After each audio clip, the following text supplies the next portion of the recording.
on est de retour sur la chaîne StarCraft 2. On a vu des BO incroyables. Franchement, Oyen qui nous a montré que ça ne se faisait pas qu'une fois, que ça pouvait être un standard. De toute façon, on le savait déjà, le Nidus comme ça en face sur deux bases, ça se réalise à la volée, mais là avec son truc des Zerglings, mais non. Et c'est pour ça qu'on aime StarCraft 2, tu vois, c'est la richesse stratégique c'est ça. Que tu peux faire. Le mec il te rajoute le strat. Hop. Toi tu le fais comme ça, attends, moi j'ai un petit truc qui va te... Et j'ai amélioré ta strat, tu vois, genre il y a plein de petits détails qui font qu'elle est meilleure. Donc vraiment ça fait plaisir de voir ce genre de truc. Le jeu se renouvelle vachement en ce moment. Du coup, on va passer sur l'avant-dernière rencontre de cette soirée. Ce sera Major contre Puck, donc le terrain qui vient de se poser, contre Puck, donc Protoss américain. Ouais, qui est plutôt strong hein, depuis un paquet de temps. Et c'est vrai que cette scène américaine qui a eu du mal à se renouveler parce qu'on pouvait parler éventuellement de certains Américains, mais plutôt Canadiens, forcément Hug Scarlett qui emmenait, on va dire, le continent américain loin. Il y a Major qu'on connaissait, mais vraiment purement US. Voilà, il n'y a pas grand monde. Et Puck, lui, est donc... Protoss, PRO-2TOS. C'est comme ça que ça s'écrit, sérieux? Genre, c'est dans quelle langue en fait que ça s'écrit comme ça? Sur le chat, je suis pas sûr là. PRO-2TOS. Ah non, mais c'est toi qui fais les assets? Non, c'est pas toi, c'est eux. Le prot. Ouais. Non, mais là, je petit... regarde le réel. Parce que si c'est au gaming qui a écrit ça, c'est le prot. Tu vois, il y a une... Non, c'est pas nous, c'est la cup. Plutôt de slicer la fin, t'as une petite roulette sur le thé là, un petit prot. Sur le prot. Et alors, on est parti pour cette game. En bas à gauche, en Protoss américain, Puck qui est parti Nexus First. On est sur Cloud Kingdom, map old school de chez old school. Ah ouais. Ah, ils auraient été longs, on a vu des cartes, donc... Enfin bref, on va présenter plusieurs joueurs ici. Oh, le pseudo Light. Et il s'agit de Major. Donc ouais. J'ai fait deux trucs en un, ça fonctionne pas très bien. Ouais, donc on a vu des cartes de Legacy. Ah, l'enfoiré. Actuel, on est redescendu sur du Legacy bêta. Game d'après, t'as du HOTS, tu finis sur The Wings of Liberty. Qu'est-ce que c'est que ce bordel? Trop bien. Surtout qu'en plus c'était là. C'est juste qu'Ibri avait demandé tout à l'heure, il était là. Ouais, mais moi j'aimerais avoir de la carte de Wings of Liberty. Alors lui il parlait plus genre Indie Break. Mais voilà, c'était ce qui était attendu. Et non, donc, ça fait plaisir de voir ça. Et tout le monde les a joués. La plupart, c'est ça qui est marrant, c'est que la plupart des joueurs à l'heure actuelle ont commencé dès le début en fait. Il y a peu de joueurs qui arrivent en plein milieu de cas. Par contre, c'est la question que je me pose énormément ces derniers temps, c'est que comment tu fais pour un jeu genre StarCraft? Est-ce que tu peux réellement avoir des nouveaux joueurs? Alors, il y a toujours la scène française où toutes les saisons, tu vois, il y a des nouveaux GM qui arrivent. Mais c'est en général les joueurs qui jouent depuis quasiment le début, t'es genre vite fait et qui se lancent beaucoup. C'est que combien de temps tu mets? Tu vois, si à l'heure actuelle tu dis je lance le jeu, je démarre de zéro, j'ai envie d'être pro gamer. Combien de temps tu mets? Combien de temps tu mets? Est-ce que tu te dis je démarre de zéro, dans 2 ans, est-ce que je peux être pro gamer sur StarCraft? Tu as déjà un bagage de pro gamer. Genre par exemple, on va dire t'étais pro gamer sur Quake et tu veux te mettre à SC2 genre. Ou juste t'es un casu... Parce que je pense que le gars qui vient de pro gamer d'un autre jeu, il a la niaque. Ouais. Il sait ce que c'est d'atteindre le top niveau et tu vois genre. Mécaniquement, il a quand même des. Ce gars-là, je pense que ça lui prend en travail acharné pour atteindre GM. Ce qui atteint. À mon avis, on parle de 8 mois. C'est ça, hein, parce qu'en fait, tu tapes quasiment dans l'année tout de suite. Hein. Ouais. C'est un taf tellement monstrueux quand vous partez de rien. Là, on parle le mec qui part de vraiment de, enfin, même s'il a déjà joué un autre jeu qui part de zéro sur StarCraft. Je sais qu'il y avait un genre, je prends toujours comme exemple sur Warcraft 3, Ted, le mec qui est arrivé, je crois, en l'espace d'1 an, il avait jamais touché à un jeu de sa vie. Ah putain. Le mec en 1 an, il était passé pro, tu vois. Ça, le mec, les Chinois, il était chinois, Ted. Et genre top world, tu vois. Ouais, mais mec, mais l'exception, la pugnacité chinoise. Ouais, genre les mecs, c'est des ouf. C'est vraiment. C'est dingue. Pendant que là, on a une petite strat old school là aussi où t'as la sorte de diversion, petit push avec la mine, Marine, des tourmenteurs de l'autre côté pour venir bait. Alors c'est vrai que les overcharge c'est cool, malheureusement ça ne peut pas gérer 2 endroits à la fois. Mais là, il a intérêt à faire mal parce qu'il n'y a pas de B2 pour Major. Et Major qui est en train de partir sur un jeu, une base, mon gars. Bim, le petit 1-1-1 qui va bien. Derrière, on rajoute 3 casernes. Ouais, alors c'est bien vieillot de ouf, mais en même temps... Pour l'instant, ça fait le taf. Les pylônes n'étaient pas positionnés parfaitement. Oh, les adeptes, bam, un marine. Ouais. Oh, la mine qui a déjà tiré. Je pense que le tir a été bait. Ici, les adeptes qui vont tomber. Oh là là là, attention, faut pas perdre ses trackers. Il fait mal, hein. Il fait mal quand même le terrain. Alors, est-ce qu'il fait... Enfin, il fait mal, mais fait-il suffisamment mal pour commencer le fait qu'il soit sur une sorte de build sur une base? J'ai bien l'impression surtout qu'il est en train d'installer le bunker, qui s'il le termine, mais entre la mine et les 4 marines dans le bunker, non, il ne terminera pas. Ok, sinon ça aurait été complètement la menace. Bam, la mine tire ici. Le libérateur. Et mine de rien, c'est game break parce que souvent dans ce genre de stratégie, t'es obligé de revenir avec les tanks, t'es obligé de siéger tout, c'est un petit peu la merde, tu sièges de loin le mec qui récolte sur de base. Mais là, à partir du moment où t'as un petit peu de pop, plus le libérateur, tu deny complètement une base adverse. La barre de production, le shield, mon gars, il est en train de sur un timing une base. Qu'est-ce qu'il va faire? Est-ce qu'il aura le steam? Non, il aura le shield. Son timing une base est basé sur le shield. Est-ce que c'est pas... Enfin, non, il y a... Ouais, le deuxième libérateur qui arrive, on voit du Medivac, donc de production. Est-ce que c'est pas, tu sièges avec tes libérateurs et puis tu... De toute façon, même quand t'as peu de temps... Je pense que là, c'est une synergie libérateur marine Medivac, tu vois. Sachant le libérateur prend la position et ton marine Medivac, c'est censé avoir de la survie et... Sachant qu'en jeu une base, le steam est toujours délicat parce que t'as pas la blinde de Medivac pour te soigner, t'as pas le ravitaillement qui te permet, tu perds tes marines, tu les refais, donc tu cherches à les faire tenir le là, plus longtemps possible. Là, il y a un seul Medivac en termes d'énergie, c'est très léger. Et par contre, en fait, tu sais quoi, tu fais le steam parce que c'est, si je dis pas de bêtises, le steam c'est genre 120 secondes et le steam c'est 180 et le shield c'est 80 ou 100. C'est beaucoup moins et c'est surtout une question de durée en fait, c'est pas tant une question d'upgrade. Si tu veux que ce soit timé. Oh là là là là. Attends, il a dodge le shot de la mine avec son prisme. C'est ça, et puis il a reposé l'Ibola. C'est chaud hein. Ouais. Et là il est en train d'essayer de... Oh là il a voulu faire le malin aussi mais ça ne fonctionne pas mon petit père. Non mais le shot de libérateur. Le shot du libé il est quasiment instant, le mec il a voulu les dodge et tout, il a voulu faire le beau gosse là. Là il y a ses potes, sa meuf qui sont en train de regarder. Ouais non mais c'est ça. Regarde. C'est ça. Regarde. Ouais c'est trop ça. Putain. Tu fais le malin là. Ok, non, là c'est vachement intéressant. On a un proto sur une base en termes d'income. Là, oh la vache. Non parce qu'il est quand même bien, on a beau troller. Après, l'économie de base d'un Terran, la main va être mined out très très vite. Regarde, déjà il n'y a plus... pourquoi est-ce qu'il ne pull pas les DCS? Est-ce qu'il compte dégager sa B1 sur sa B2? Je pense. Parce que sinon, il n'y a pas de raison de pas... Mais tu sais, pour moi là déjà, il y a 3 mules en termes d'énergie sur le CC, tu les balances tout de suite. Genre, tu veux mind out ta main tout de suite et transférer ton CC. Ça fait plaisir de voir ce genre de BO. Ouais. Je rêve, il y a quand même... Alors, s'il commence à se faire dégraisser les marines, il va pouvoir se faire simplement blink in. Est-ce que... il est bien, j'ai l'impression, Major là. C'est dur de briser ce genre de position de terrain. Genre, les tanks au sol, les libérateurs en l'air, comment tu veux attaquer là-dedans? Parce que tout de suite, un tank, t'as pas le one shot. Mais dès que t'en as deux... Ah mais tu sais, est-ce qu'il a win? Il a win hein.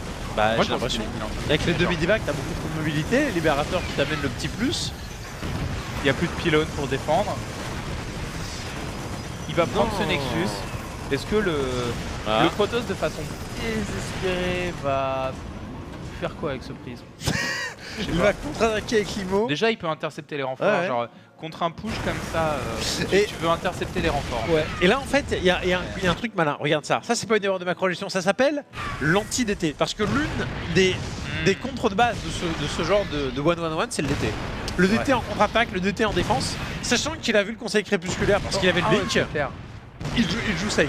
C'est clair, tu as totalement raison, il y a une vraie possibilité de DT. Wow. Ouais non mais là il y a trop... Après il a quand même confirmé qu'il n'y avait pas de DT. Donc en face c'est Terran, il sera mind out avant le proto. C'est normal. Est-ce que la survie... Il est un peu tard l'Archray là quand même hein. Oh la vache gauche. Ouais non mais là c'était... Je suis pas sûr que c'était il s'est défoncé, Ce blink in. Ah la manne mentale, GG. Alors Puck, la micro du prisme et tout. Ouais, c'est bien un peu, Il mais fait pas le malin trop, Puck, quoi. mais... Tu vois, c'est qu'un peu comme les épices dans la cuisine, quoi. T'y vas doucement, quoi. Sinon, quand tu commences à trop avoir la main lourde, ça le fait pas. Là, tu micros un peu, mais... Mollo sur les épices. Voilà, mollo sur les épices. Non mais au début, il récupère l'IMO, tu vois, c'est bien, et puis après, il bowling clean sous le libérateur, et t'en aurais... Non, Oh, je pense qu'à ce moment-là, il savait qu'il avait déjà perdu, en fait. Mais pourtant, l'idée est bien, parce que même si tu peux pas dodge le shot du libérateur qui va beaucoup trop vite, tu te fais tout shot, donc tu les récupères une fois sur deux. Je pense que tu peux le dodge, honnêtement. Mais c'est chaud. En fait, parce que tu sais pas trop sur lequel il va te tirer. Parce qu'en fait, t'as des unités. Tu sais, en fait, t'as des unités qui vont tourner. À mon avis, T'as des unités qui tournent et qui te donnent la direction sur laquelle tu vas tirer. Là, en fait, t'as la vieille tourelle missile qui est planquée sous le libérateur. Mais donc c'est pas trop où l'intelligence ça tire. artificielle du libérateur, il attaque sur la première. Ah, le mais premier c'est chaud parce que mais il toi, blink instant, c'est chaud. Il avait blink parce que s'il blink, effectivement, tu sais pas. C'est ça, parce que si tu vas à la queue leu, il va tirer sur le premier. Donc là, je vois ce que tu veux dire, tu récupères le premier. Tu récupères le premier, ouais. Tu sais, en fait, pendant que tu avances, tu as déjà le premier ciblé prêt à cliquer sur le premier. Imagine, tu as deux trackers. Ouais. Si il rentre à la queue leu, donc tu sais qu'il va tirer sur le tracker A. Tu prends bon, et c'est timé. Il y a un shot. Je pense que le premier shot, tu te le prends quoi qu'il arrive parce que tu as besoin de timer. Ouais. Donc le premier shot, tu te le prends, prends le shield de ton tracker. Tu attends le deuxième en fait. Le deuxième, c'est comme un métronome. Ouais. Pas. Tu le prends au bon moment. Mais c'est technique, hein, je pense. J'ai pas encore vu de dodge shot. Et en fait, à ce moment-là, pour le libérateur, il y a une seule menace devant lui. Donc l'autre tracker devient la menace. Ouais. Et là, tu reposes, mais tu sais que tu vas devoir switcher. Avec certitude qu'il a switché son aggro sur l'autre. Donc tu sais lequel tu dois prendre et tu connais le tempo. Il y a le problème là-dedans que la cadence de tir du tracker est infâme, quoi. Ouais. Tu vois ce que je veux dire? Il tape lentement. Mais il l'a fait aussi parce que le libérateur avait un cul de vie, tu vois. Genre, je pense qu'il y avait 2 shots pour le tuer. J'ai posé la question, tiens, il me question. Avec un prisme, tu peux bien dodge le shot du libérateur parce qu'il est pas instant, mais il va super vite. Ouais. C'est parce que je voulais être sûr, parce que le truc il va tellement vite. Non, je pense que c'est technique, hein, qu'on soit d'accord. Je pense que c'est dur. Demain, le premier mec qui me fait un libérateur, je fous un fucking over, tu sais, avec drop. Je vais derrière une demi-rep, puis je fais ting, je descends la queen, et shot. Allez, c'est parti. Non, mais mine de rien, là, je viens d'avoir une idée, parce qu'avec mon build full base, ça te coûte moins cher que de faire des sports. Mais le problème, c'est que la queen, elle tape tellement pas fort. Ouais, c'est ça. Elle tape vite, mais pas fort. Ça veut dire que ça, tu vas devoir y consacrer tellement de temps si tu veux tuer le libérateur. En vrai, ça le fait pas, quoi. en vrai, non. Bref, on est reparti ici avec, en haut à droite, joueur qui nous a pondu un 1-1-1 plutôt sympathique. Lighto, alias Major, ça fait plaisir de voir ce genre de 1-1-1. Face à lui, le Protoss américain Puck. Parce qu'en fait, il faut dire que le 1-1-1 standard, c'est tu ouvres sur une petite connerie. Ce que j'entends par petite connerie, ça peut être un libérateur, une banshee, ça peut être un drop avec marine mine, mais sans plus. Là, il y a eu marine mine plus surmenteur et derrière, de suite, tu as un petit peu peur et tu veux vite des unités consistantes. Donc, tu pars sur, tu fais tes tanks libérateurs de suite et quand tu commences à avoir un peu de minerais en extra parce que tu as saturé ta bien, tu rajoutes tes casernes 2 et 3. Là, il me semble qu'il les a mis super tôt. De suite, il est parti sur beaucoup de marines pendant qu'il produisait vite faire un libérateur, mais il n'y a pas eu les tanks tout de suite. Et l'économie en fait des tanks est partie dans des marines plus tôt et le bouclier de combat qui normalement n'a pas lieu d'être dans les 1-1-1, on va dire plus traditionnels. En fait, effectivement, je pense que le timing de son agression, c'est bon, drop mine avec 2 hélions en run by. Après, il va utiliser des libérateurs pour siéger. Mais en fait, si tu as déjà des libérateurs pour siéger, je pense que la meilleure synergie, c'est des marines, un medivac et le shield. Donc c'est ce qu'il est allé chercher en premier. Et à partir du moment où il avait fait ses dégâts économiques, il avait deny du minage. Son but, c'était de détruire des bâtiments. Et à ce moment-là, il avait besoin des tanks en mode siège. Donc après 2 libérateurs, il allait chercher des tanks en mode siège. Mais vraiment dans le dernier temps, quoi. Et c'est ça qui est le point clé, je pense, quand il est le dernier temps, c'est même qu'il arrive tard. Sur un one-on-one classique, tu arrives au timing auquel il est arrivé, je pense que tu meurs. Pourquoi? Parce que tu t'as pas le libérateur. En fait, ce qui fait la différence, c'est le libérateur qui arrive rapidement, qui deny la ligne de minerai bonus. Alors, ok, il fait mal au début, donc c'est ce qui lui permet de conserver ses marines qui font tenir le libérateur un maximum de temps. Mais je pense que la clé est là, parce que sinon le Protoss, en fait, il mine sur 2 bases, et toi, avec ton rush, t'écho sur une base, t'essaies de le tuer avant qu'il puisse profiter de son écho. Parce qu'un Protoss sur 2 bases, s'il veut profiter de ces 2 bases, ça veut dire déjà qu'il faut qu'il rentabilise sa 2e base, qu'il rentabilise les sons de sa 2e base, et qu'il rentabilise, enfin qu'il paye les gates qui vont lui permettre de produire sur 2 bases. Tu vois ce que je veux dire? En fait, il y a 3 niveaux de rentabilisation avant de pouvoir profiter réellement d'une 2e base. Mais là, vu qu'il vient... Vu qu'en fait, vient deny la ligne de minerai, il a jamais miné sur 2 bases. Voilà, c'est ça, il a jamais miné sur 2 bases. Ouais.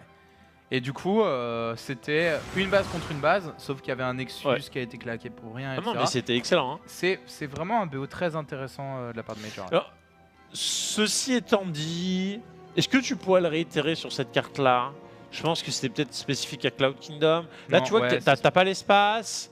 Si tu viens, limite, là, tu pourrais, mais on voyait que l'un des intérêts aussi, c'était d'avoir les ravitaillements qui arrivaient presque sous le libérateur, puisque sur Cloud Kingdom, en fait, voilà, t'arrivais sur l'équivalent de la B2, puis à pied, t'arrivais très près d'où t'étais déjà. Qu'est-ce qu'il a scouté, Puck, de la base de Major? Ok, il a tout vu, il est rentré et tout.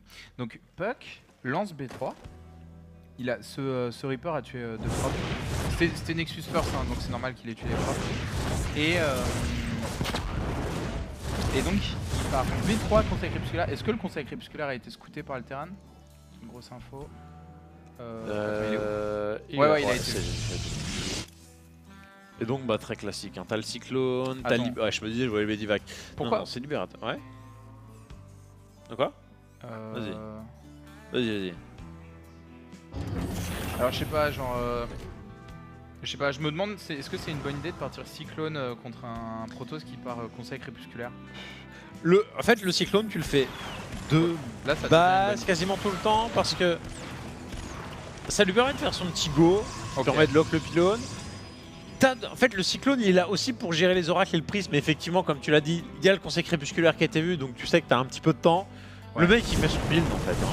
Je pense que... il veut faire son timing avec... Tu vois, mais est-ce qu'il fait la micro...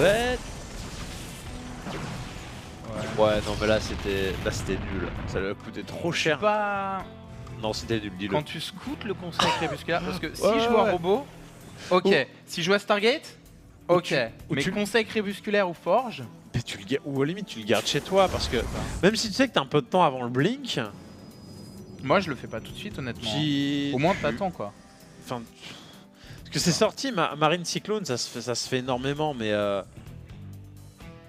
Souvent, le Cyclone, en fait, il reste à la maison parce que ça coûte cher. C'est super utile contre tout ce qui est prisme qui va arriver derrière. Et le gros problème à l'heure actuelle dans le match-up, c'est souvent les adeptes.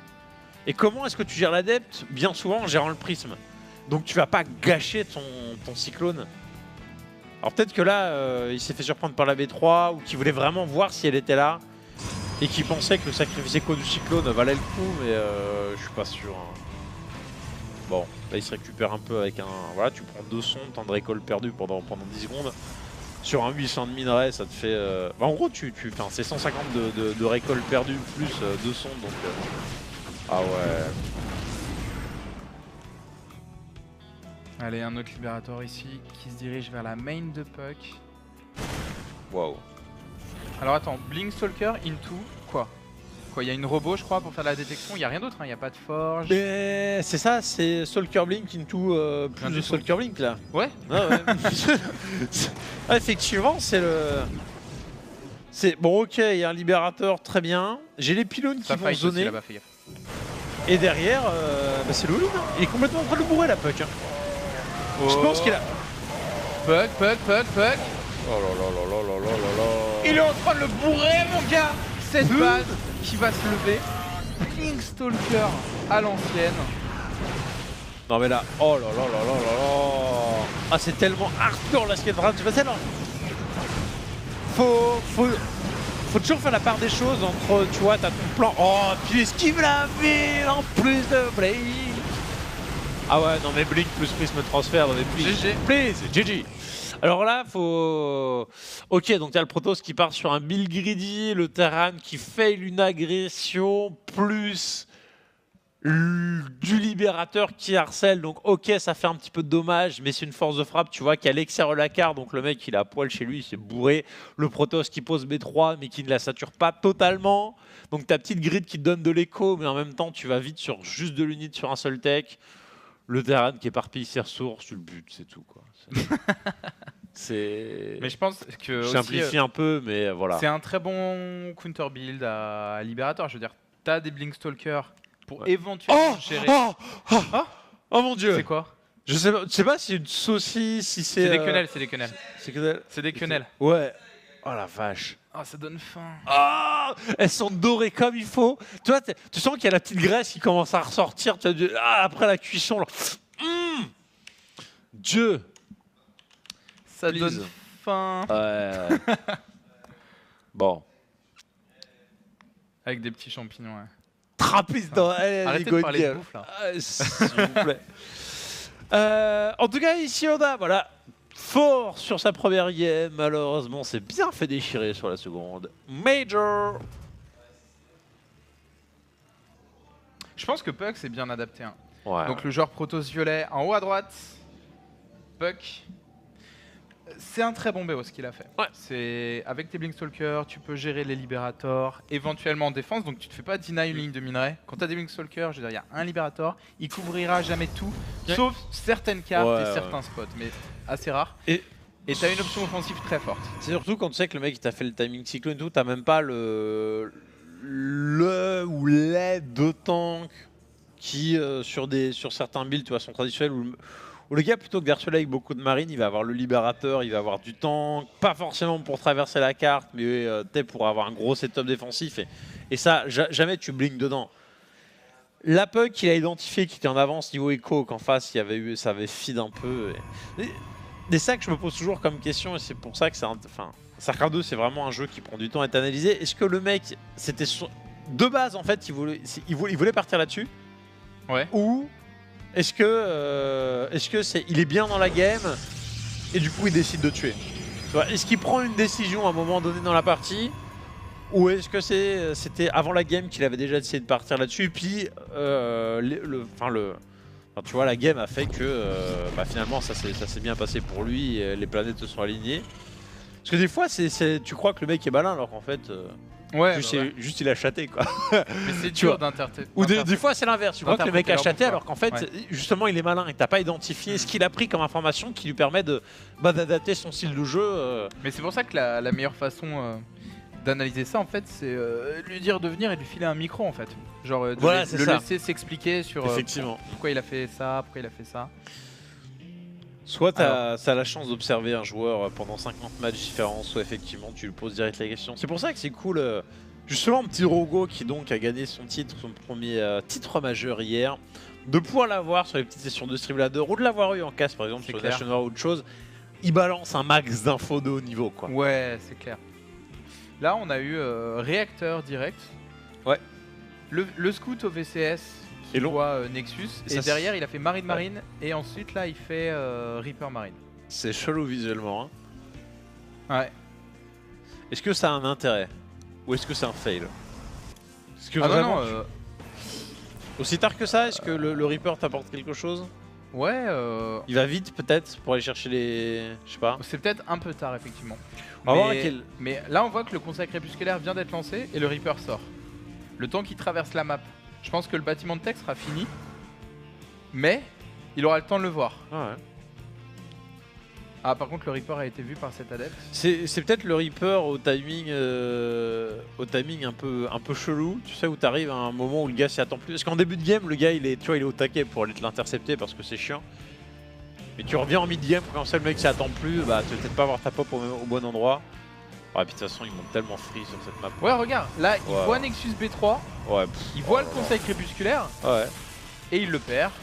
Donc c'est un scout à 50-50. Ouais. Et encore s'il avait mis la mine ou c'était pas... Il a tout pas vu. pris les dommages. Il avait plus qu'un scan. Donc franchement...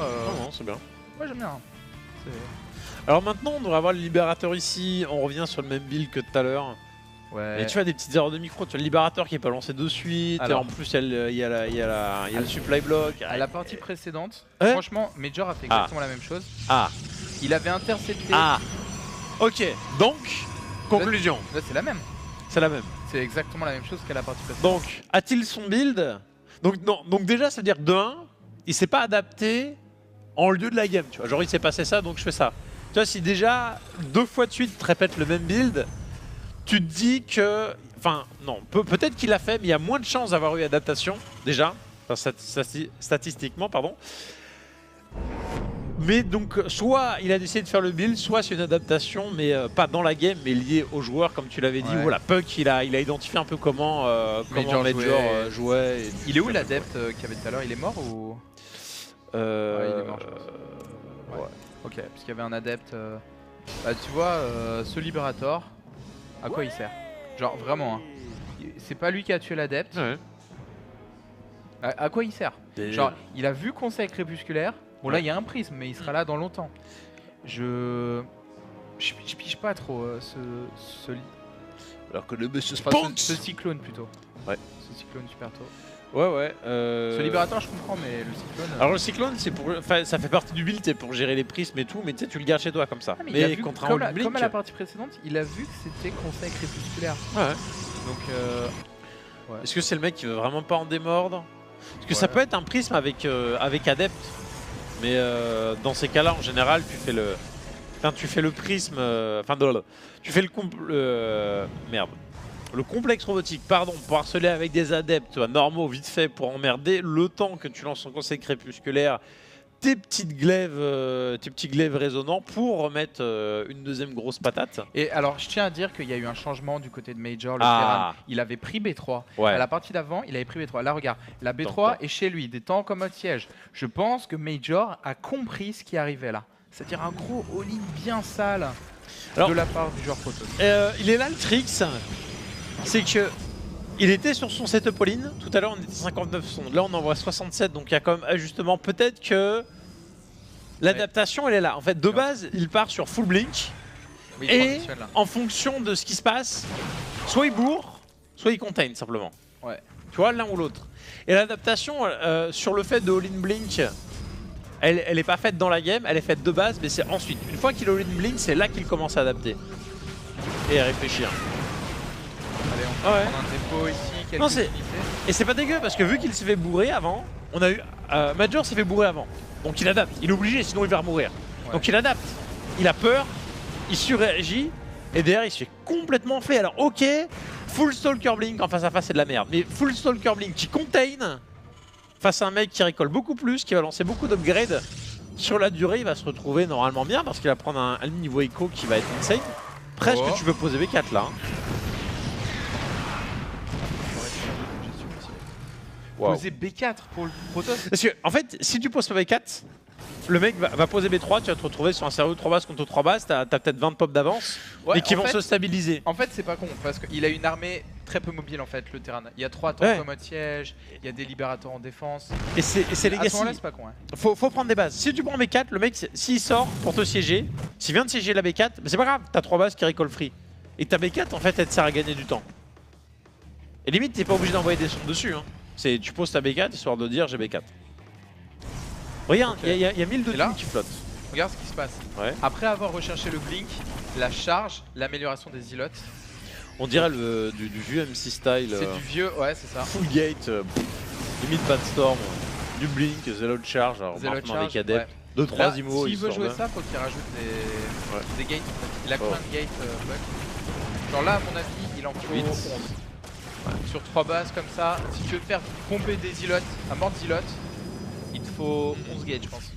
10, 11. Parce que, en fait, effectivement, il y a la phase relou où il avait ses 20 pop d'avance. Donc, au partir du moment où ça B3, le Terran il fait son transfert de ouf, il égalise niveau écho. Et en fait, t'as 20 pop d'avance, mais tu vas pas avoir. C'est une avance qui ne va pas croître. Donc, au final, qui va se réduire au fil du temps. En termes de pourcentage. Et pire que ça, vu que le libérateur il a pris un peu de son, il a un peu ralenti écho, enfin niveau écho, au lieu d'avoir les 20 pop des cartes, on a plus que 10. Donc ouais, t'as vraiment la B4 qui est obligatoire, qui je pense aurait dû être lancée plus tôt. Alors il y avait l'histoire du caillou, mais le caillou ne t'empêche pas de faire le tour avec ta sonde pour poser la 4e. Là on voit le Terran qui sort. Et attention mon gars, Puck a rajouté des gates, la charge qui est finie, les Zealots qui ont 1, le terrain qui pourrait se faire crush, il a beaucoup moins, Et là mon gars, ça peut venir très vite cette agression. Mec, regarde, Major qui se rend compte qu'il aurait pas dû sortir de chez lui. Ce team je rentre chez moi. Et il a raison, hein, faut surtout pas attaquer ça. Oh la vache, il y a tellement de Zealot charge. Les Stalker Mine qui les calent sur les côtés pour donner la concave. Par contre, du libérateur par 3, hein. Par 4 même. Là-dedans, je suis pas sûr. Entre 3 tanks, 4 libérateurs. Là, t'as le Terran qui de suite. Il vient de. Je pense que cette game va être ouf. Parce que, mais mine de rien, Major s'est pas fait catch. Tu vois, il aurait vraiment pu se faire catch dehors, les Zealots le charge, il perd la moitié de son armée et c'est fini. C'était le run and run là. Il est rentré chez lui. Et il faut bien voir que la composition Zealot Stalker, ça perd quand même beaucoup d'efficacité à 200 contre 200 quoi. Ça reste de la merde hein. Ah oui, bah complètement. Enfin, amélioré par des forges et tout, mais bah, c'est pour ça que les unités quoi. Je pense que il doit pas se sentir si au fond que ça, Major, d'un coup, parce qu'il sait il peut pas se faire attaquer avec ça. Donc de 1, il peut contre-attaquer. Et de 2, bah comme tu l'as dit, c'est une pop un peu merdique. Là où lui, il a quand même tank, libérateur, mine. Donc il y a un Protoss qui a masse de pop d'avance, mais qui a gâché un peu ses thunes. Le drop a été vu. Ça vient de tout changer, le fait que ce drop ait été vu. On a Puck qui est en train de foncer chez lui. Oh la vache. La charge photonique. Ouais. Oh tu t'en fous hein, quand t'as 3 Medivac et Antivat ignore. Puis là, pour rentrer à la maison, c'est un petit peu galère. Petit coup de boost pour gagner du temps, mais c'est histoire de trade vite fait.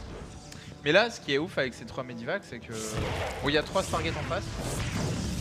Hein? Avec 3 Medivac. T'as vu là? Ouais, je crois. Oh non. Ah, il était à 200 de pop. Il voulait refaire le Momo en fait. Il lui fallait 2 pop. Il le force à rester chez lui. Bon réflexe. Oh le jambon. Oh la jambonite. Alors il faut absolument que ça coûte 7 vases aux joueurs Protoss. Oh il est tellement bien siégé déjà. Il y a la Storm? Il me semble hein. Ouais. Il y a la Storm. Depuis un bout de temps. Major qui prend la feuille. Énorme engagement de la part de Puck. Storm bientôt. Les tanks sont où? Les tanks sont un peu trop loin, donc il va profiter de l'engage sur le fight. Les immortels qui ont sur leur shield s'encaissent encore pas trop mal. Va-t-il y avoir un cycle de warp suffisant pour le joueur Protoss pour encaisser? Mettre la pop mec. Regarde la pop. Non mais en un instant, le cheat, il a perdu 80 pop en 2 secondes. Et pourtant, surtout l'engage, les tanks n'ont rien fait, hein. Ils étaient super loin. Non mais je pense que c'est les mines et les libérateurs, tu vois. Oh ouais. Mais c'est quand on disait que c'est de la merde, Zealot Stalker en late game, bah... T'es là pour attaquer quoi, t'es pas là pour... Mais ça fond pas. Et là Puck qui a fait une belle game, hein, mais qui a vraiment perdu énormément. C'est ça, il a fait une belle game, il se fait défoncer. Là il est en train de se faire déchirer le pauvre. Non, il y avait un bon plan de jeu. Ouais. Aïe.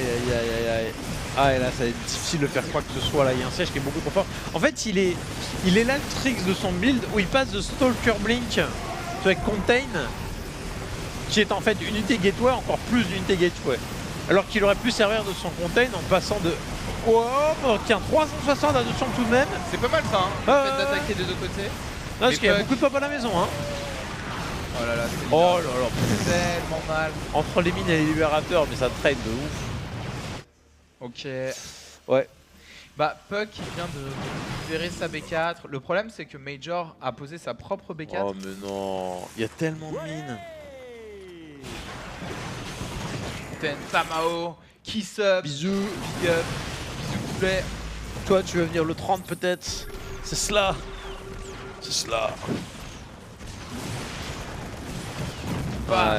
Le prisme qui tombe. Boom. Bon, 3 mines, bien. Qui, bah voilà, il va les planquer, foutre un peu partout. Il a ses 62 pop d'avance, il est large. La pop armée, elle est dingue. What the Attends. C'est un peu du désespoir ça, je pense. Parce que, ok, c'est cool contre Libérateur, mais en teamfight, c'est cool. Enfin, j'allais dire justement en teamfight, ça... Enfin, c'est mieux qu'en harass, parce qu'en fait, en harass, le libérateur est plus rapide que le Void Ray. Mais ouais, c'est ça. Jamais. Le libérateur est plus rapide. Ouais. Si tu teamfight, en général, tes Void Ray se stack. T'as là-haut du libérateur, plus, suffit que tu te prennes mais genre une mine. Ah ouais. Bah, AOE plus AOE, les trucs vont voler en éclats. Hein. Alors sur le papier c'est bien. Dans la pratique, la range du Void Ray n'est pas suffisante en fait pour venir choper les trucs quoi. Aïe. Oh là là. Mais effet de surprise, l'effet de surprise est possible. Non, je pense que c'est une tentative de hold-up avec des. Ah oui, bah 100%. Je dirais, il y a un outil obligatoire quand tu pars sur Void Ray, ça s'appelle la Storm. Parce qu'en elle-même, l'unité est beaucoup trop faible. Et c'est comme carrière, comme n'importe quel, on va dire, style de jeu Protoss, aérien. Là, faut focus. Ouais. Il les a bien split, hein, les Void Ray. Oh la vache. Allez, micro, tu peux tout tuer sans rien perdre. Voilà. Ouais, c'est pas mal, hein. Le micro tout tuer sans rien perdre. Il a pu faire le bouton overcharge, quoi. Ah, allez, ah, pas de mauvaise foi. Oh là là. Non, mais ça, le split est toujours obligatoire, sinon tu ne fais pas un 100%. Et là, t'es obligé de, quand t'as 62 pop de retard, tu peux pas te permettre de perdre quoi que ce soit. C'est ça, voilà, t'es obligé de chipoter sur la micro de tes unités. On voit Major qui mine énormément. Ah ouais. Il a la position sur la map, la position offensive. En face, il y a un mec qui tente un Nexus avec 3 Void Ray. Ça m'a l'air un peu léger quoi. ouais. Puis encore 3 Void Ray, il n'y en a plus que 2. Non, une armée, tu vois. Oui, mais bon. Il a des trucs quoi. Il y a des trucs qui brillent. Il y a des trucs quoi. Voilà.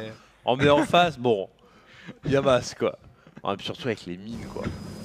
Oh mon dieu. Non mais déjà, rien que poser toutes les mines avant de t'en débarrasser, quand t'as pas de colosse. Non mais là, le mec il se fait kiffer. Pourquoi il y a un cyclone dans cette composition? C'est le cyclone de tout à l'heure. Ça au cas où, tu sais pas, t'as peut-être un vaisseau mère. T'as un vaisseau mère qui arrive, tu le lock et tu le dépèces pendant 2 minutes. Je sais pas. Hein. Oh là là, tout droit. Bah ouais, 4 medivacs, tu sûr. peux pas gérer. Ouais. 4 medivacs, c'est la taille critique pour pas être géré par un warp unité. Ah, et puis il y a tellement de pop. Oh. Il se fait ouvrir chez lui. Il se fait ouvrir pas chez lui. La Storm était dure quand même. Hein. Regarde les cartes de pop là. Il a tout donné. Bon. Il a tout donné ici sur l'Europe. Là il y a eu la Storm. Je pense qu'il y a encore un écart à Lincoln. Ouais, genre, je pense en termes de mules et de nombre de bases, le terrain est loin devant. Ouais. Mais il a tout donné hein. Ah, il a vraiment réduit l'écart de pop. Hein. Ouais. J'aimerais bien voir un hold-up. Ouais, ça serait énorme. L'armée, mec, l'armée dans le orange. Genre le voudrais qu'il... Oh les mines qui plantent. Ah ouais, mais... Un autre star. Ouais. Ah, il a rien tué au final. Ah là ouais, sur les hauts templiers. Chaud. Ok, plus de mines. Tu sais, il n'y a pas énormément, mais il va pouvoir fuir. Allez, Blinkin. Oh, le dodge du Blinkin. Parce que là, il fallait... Mais regarde les Void Ray, ça y est. C'est leur heure de gloire. Ils sont là. Oh merde, ils stoppent. Déçu. Feedback peut-être. Non, pas d'énergie. Go Void Ray. Go. Power Void Ray. Allez. Ah non, il manque un coup. Non, mais mine de rien, c'est les Void Ray qui font le taf, hein, parce que ça force le terrain à ressortir. Oh là là, regarde le mighty à clic de la part de Puck. Oh la vache. Puck, il en a marre. Il se fait victimiser et il y va, mon gars. C'est bien énorme. Attaque là-dedans. Oh, l'osefitude là. Allez, monte dans les 4 libérateurs là. non, on fait pas ça. Oh, il a pris tellement lourd sur les 3 pauvres unités qui restaient dans le rouge là du terrain, elles ont trop trade. Les Void Ray peuvent flanquer ceci dit. Hein. Avec la Storm qui zone en contrebas, voilà, il est obligé de désiéger. Hein. Et de revenir ici. Bon, maintenant il y a juste plus de pognon chez le Protoss. Hein. Ouais. Et là il y a des mines mon gars. Il va y avoir accident. Hein. Oh, il va se passer des choses. Attention, il se passe des choses.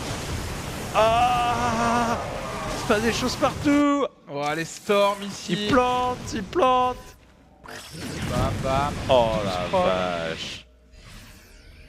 Ah, il y a juste plus de sous en fait pour refaire chez le Protoss. Je crois pas que le hold-up soit réalisable, mon cher Tude. Mais Puck s'est bien battu. Hein. Ouais. Allez, la Storm peut-être divine. Il reste. Ah là. 0 Storm. S'il en restait une. Est-ce que ça va être suffisant? Avec l'Archon de Gélie, peut-être le Void Ray overcharge avec l'Archon de... Hype. Oh non. La mine qui termine l'armée Protoss. Good. Cette game est fantastique quand même. Hein. Le petit casque pour avoir la vision. Et l'armée Protoss qui va se faire crush. GG. Elle était bien marrante cette game. Hein. Elle était chou. Tu sais, le Terran qui a ses 62 pop d'avance, tu fais allez hop, multifront. Mais quand tu multifront, t'es pas là à split contre les Storms. Et ça se passe mal. Ils pensent, c'est le genre de game où, vu que tu as 62 pop d'avance, des fois faire simplement un clic quand tu te fais zoner avec des Storms, c'est pas ouf. Donc tu te dis, je split ma pop en deux, mais si défend un endroit, je suis censé le violer à l'autre. Et là, en fait... quand tu perds aux deux endroits, voilà, quand tu es aux endroits, c'est que tu as foiré quelque part. Voilà, là, il y a eu une storm, il y a eu un bon petit target. Enfin, voilà. On a donc avant-dernier match qui vient de se terminer. On rappelle qu'on est sur un petit race war organisé par Baystrade Kiwi, que l'on salue. Saibet, le sponsor. Voilà, Saibet, le sponsor. Et donc, voilà, pas de match miroir sur ce tournoi. Ouais, c'est race contre race. C'est cool. 6 matchs en une soirée, c'est nice. Ouais, carrément. Et ça continue mercredi soir. Demain, GSL. Mercredi, on termine ce tournoi. Ça va être vraiment cool. On fait une petite pause et on se retrouve dans un instant pour la dernière rencontre de la soirée. Ce sera Yoon contre Puck, Zerg versus Protoss. À tout de suite.